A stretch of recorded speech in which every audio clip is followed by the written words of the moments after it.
नमस्कार साथियों, स्वागत है आपका अपना YouTube चैनल एकेएम की पाठशाला पर। तो साथियों, आज हम लोग पढ़ने वाले हैं जो साप्ताहिक टेस्ट साइंस का जो एग्ज़ाम हुआ था 30/9/2023 को। 30/9/2023 को जो साप्ताहिक टेस्ट का जो एग्ज़ाम हुआ था सरकारी स्कूल में, उसी का हम आज प्रश्न करवाने वाले हैं। उम्मीद है कि ये प्रश्न आपको, सारे प्रश्न को हम कोशिश करेंगे कि आप लोग को डीपली पूर्वक समझाएं, ताकि प्रश्न आप समझ करके उसका आंसर समझ करके आप अपने फाइनल एग्ज़ाम में बेहतर से बेहतर कर पाएँ। दोस्तों, एक थोड़ा सा रिक्वेस्ट आपसे है कि यदि आप हमारे चैनल पर नए होंगे तो चैनल को सब्सक्राइब, लाइक एंड शेयर ज़रूर करेंगे, जिससे हमें मोटिवेट मिले और हम आपके लिए बेहतर से बेहतर क्लास लेकर आए। तो आज का जो क्लास है वो साइंस का है। इसमें कक्षा 6 है, समय 1 घंटा 15 मिनट का है। इसमें टोटल पूर्णांक जो अतः पूछता है 40 अंक का पूछता है। ठीक है, तो यहाँ पर आप देख पा रहे हैं कि सामान्य निर्देश के रूप में इस प्रश्न पत्र में सभी प्रश्न वस्तुनिष्ठ रहेंगे। वस्तुनिष्ठ कहने का मतलब है कि सभी प्रश्न जो रहेंगे वो आपका ऑब्जेक्टिव रहेंगे, मतलब कि एक प्रश्न रहेगा और उसके 4 उत्तर रहेंगे। वो 4 उत्तर में से एक उत्तर आपका सही होगा। ठीक है, निर्देश नंबर 2 जो है, सही प्रश्न को उत्तर देना अनिवार्य है। इस प्रश्न में कुल 10 प्रश्न हैं। प्रत्येक प्रश्न 4 अंक निर्धारित है, मतलब कि यदि आप एक सही करते हैं तो आपको 4 अंक मिलता है, और यदि आप 10 सही करते हैं तो आपको 40 अंक प्राप्त होता है। इस तरह से नेक्स्ट है आपका, नेक्स्ट जो निर्देश है, गलत उत्तर के लिए कोई ऋणात्मक अंक नहीं है। यदि मतलब आपका जो गलत होता है प्रश्न, उसमें कोई आपका नंबर नहीं कटेगा, इसलिए डिमोटिवेट होने की ज़रूरत नहीं है। आप उसको बिंदास बनाइए, जो भी आ रहा है उसको बनाने की कोशिश कीजिए। सही प्रश्न के लिए 4 विकल्प दिए हुए रहेंगे और चारों विकल्प ABCD के रूप में रहेगा, और उसे चयन करके आपको उत्तर पुस्तिका में लिखना है। परीक्षा की समाप्ति से पहले किसी भी परीक्षार्थी को परीक्षा के कक्ष से बाहर नहीं जाना है। ओके, तो इस तरह से ये आपका सामान्य निर्देश रहा। अब हम लोग बात कर लेते हैं प्रश्न जो है आपका फर्स्ट प्रश्न के बारे में हम लोग बात कर लेते हैं।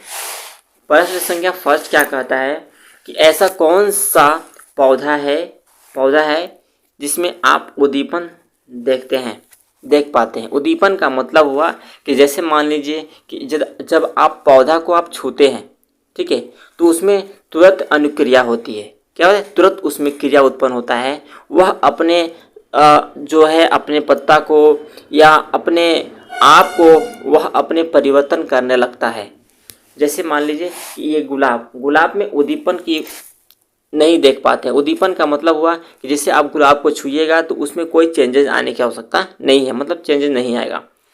उसी तरह से आम का जो पत्ता है, आम का जो है, उसी तरह से आम में भी कोई चेंजेस नहीं आता है। मनी प्लांट में भी कोई ऐसे चेंजेस नहीं आता है। तो जो लाजवंती का जो पौधा है, ठीक है, जो लाजवंती का पौधा है, जैसे ही इसको आप टच करते हैं तो निश्चित रूप से ये जो इसका जो पत्ते हैं वो सिकुड़ने लगते हैं। तो हम उद्दीपन जो है लाजवंती के पौधा में देख पाते हैं। ठीक है, तो इस तरह से ये जो इसका आंसर जो होगा आपका A नंबर होगा। क्या होगा? A नंबर इसका आंसर होगा पहला के। क्वेश्चन नंबर हम लोग 2 की ओर बात कर लेते हैं। तो हानिकारक अपशिष्ट पदार्थ के शरीर से बाहर निकालने की प्रक्रिया क्या कहलाती है? जैसा कि आपको पता है कि कोई भी ऐसे जीव जंतु या पेड़ पौधे नहीं है जो उत्सर्जन नहीं करता हो, मतलब कि पर्याप्त मात्रा में जब भोजन ग्रहण कर लेते हैं तो ग्रहण करने के पश्चात उनके शरीर में अपशिष्ट पदार्थ बच जाते हैं, तो वो अपने शरीर से किसी न किसी अंग के द्वारा बाहर निकालते हैं। तो ये श्वसन में तो उत्सर्जन की मात्रा होता नहीं है, क्योंकि अपशिष्ट पदार्थ श्वसन के दौरान नहीं निकलता है। ठीक है, प्रजनन से नहीं निकलता है, और ये क्या होगा? उत्सर्जन। ठीक है, तो हानिकारक अपशिष्ट पदार्थ के शरीर से बाहर निकालने की जो प्रक्रिया है उसको हम लोग क्या कहते हैं? उत्सर्जन कहते हैं। क्या कहते हैं? उत्सर्जन। यानी कि जो सेकेंड का जो आंसर होगा वो आपका सी होगा। क्या होगा? सी आंसर आपका राइट होगा। उसी तरह से हम लोग प्रश्न संख्या देखते हैं 3 को। प्रश्न संख्या 3 क्या कहता है कि संवेदनशीलता क्या है? सही विकल्प चुनना है। संवेदनशीलता क्या है? सही विकल्प चुनना है। भोजन करना, अंडे बच्चे देना, अंधेरे की रस्सी देखकर डर जाना, या इनमें से कोई नहीं। देखिए, संवेदनशीलता, जब मान लीजिए कि आप किसी अचानक वस्तु को देखते हैं तो आपके शरीर एकदम संवेदित हो जाता है। ठीक है, मतलब आपका शरीर डर जाता है। तो यहाँ पर जो है रस्सी देखकर डर जाने का मतलब है कि आपका शरीर जो है वहाँ पर सांप को देख करके शरीर संवेदित हो जाता है और शरीर डर जाता है। रस्सी है, ऐसे रस्सी है, बट लगेगा कि ये सांप पड़ा हुआ है, तो इस तरह से जिसके कारण जो है आपका शरीर संवेदित हो जाता है, अब आपका शरीर डर जाता है। इसलिए यहाँ पर अंधेरे में रस्सी देखकर डर जाना ही संवेदन की क्रिया होती है। ठीक है, तो यानी इसके जो तीसरा का जो आंसर होगा वो आपका सी नंबर होगा। चलिए, तो नेक्स्ट प्रश्न हम लोग देख लेते हैं। नेक्स्ट प्रश्न आपका है मछलियाँ 4। मछलियाँ पानी में किसके द्वारा सांस लेती है? तो मछलियाँ में मुंह से सांस नहीं लेती है। अगर मुंह से सांस लेगी तो उसके अंदर सिर्फ पानी जाएगा। ठीक है, गलफड़ से नहीं होता है, पंख से नहीं होता है, यानी यह जो है गलफड़ से लेती है। गलफड़ जिसको हम लोग क्लोम के नाम से भी जानते हैं, मछलियाँ की क्लोम होता है और वह पानी में घुली हुई ऑक्सीजन को प्राप्त करती है। उसी तरह से हम लोग प्रश्न संख्या देख लेते हैं 5।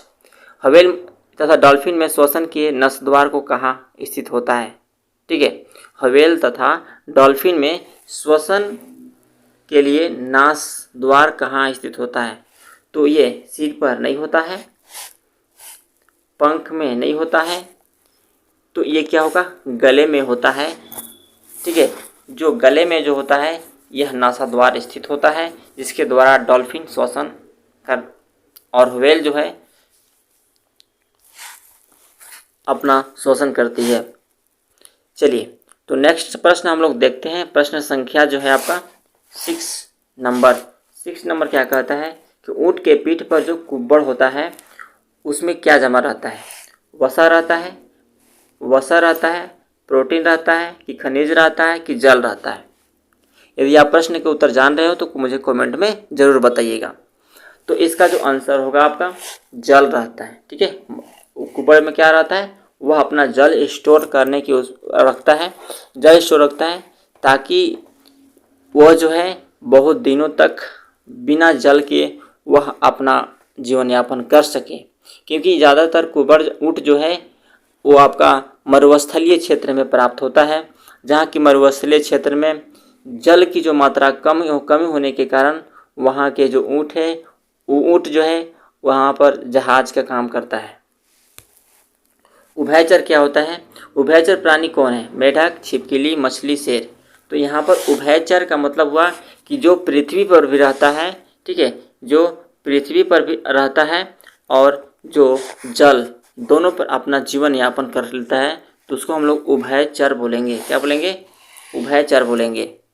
ठीक, तो यहाँ पर आप देख पा रहे हैं कि जो शेर है, शेर सिर्फ कहाँ रहता है? पृथ्वी पर रहता है। मछली सिर्फ पानी में, यदि आप इसको पृथ्वी पर निकालते हैं, ज़मीन पर रखते हैं, तो निश्चित रूप से तड़पने लगता है। ये भी नहीं होगा। छिपकली सिर्फ पानी में नहीं रहता है, यह सिर्फ पृथ्वी पर रहता है, ज़मीन पर रहता है। मेढक ऐसा प्राणी है जो उभयचर है और वह पानी में भी शोषण करता है और जल में भी शोषण करता है। उभयचर की हम लोग बात करें तो यह उभयचर क्या होगा? शेर तो होगा नहीं, क्योंकि उभयचर का मतलब होता है जो पानी में भी रहे और ज़मीन पर भी रहे। मछली होगा नहीं, छिपकली नहीं होगा, और यह क्या होगा? मेढक होगा, क्योंकि मेढक पानी में भी रह लेता है और ज़मीन पर भी रह लेता है। उसी तरह से प्रश्न संख्या हम 8 की बात कर लेते हैं। तो पेड़ में उत्सर्जन का उदाहरण क्या है? पेड़ों में उत्सर्जन का उदाहरण क्या है? मतलब पेड़ में उत्सर्जन कैसे होता है, किसके द्वारा होता है? तो फल के द्वारा नहीं होता है, गोंद के द्वारा नहीं होता है, जड़ के द्वारा नहीं होता है, यह पत्तियों के द्वारा होता है। ठीक है, हम कैसे जानेंगे? जैसे मान लीजिए जब पेड़ में अवशिष्ट पदार्थ की ज़्यादा मात्रा हो जाएगा तो पेड़ की पत्तियां पकने लगेगा। अब पक करके वह पेड़ से क्या होने लगेंगे? पत्तियां नीचे आने लगेंगे, गिरने लगेंगे। ठीक है, तो उससे उस क्रिया के दौरान जो है यहाँ पर उत्सर्जन की घटनाएं घटती है। चलिए नेक्स्ट प्रश्न 9 नंबर देख लेते हैं। कांटे वाले पौधे बहुतायत रूप से कहाँ पाए जाते हैं? मतलब किस क्षेत्र में कांटे वाले पौधे होते हैं?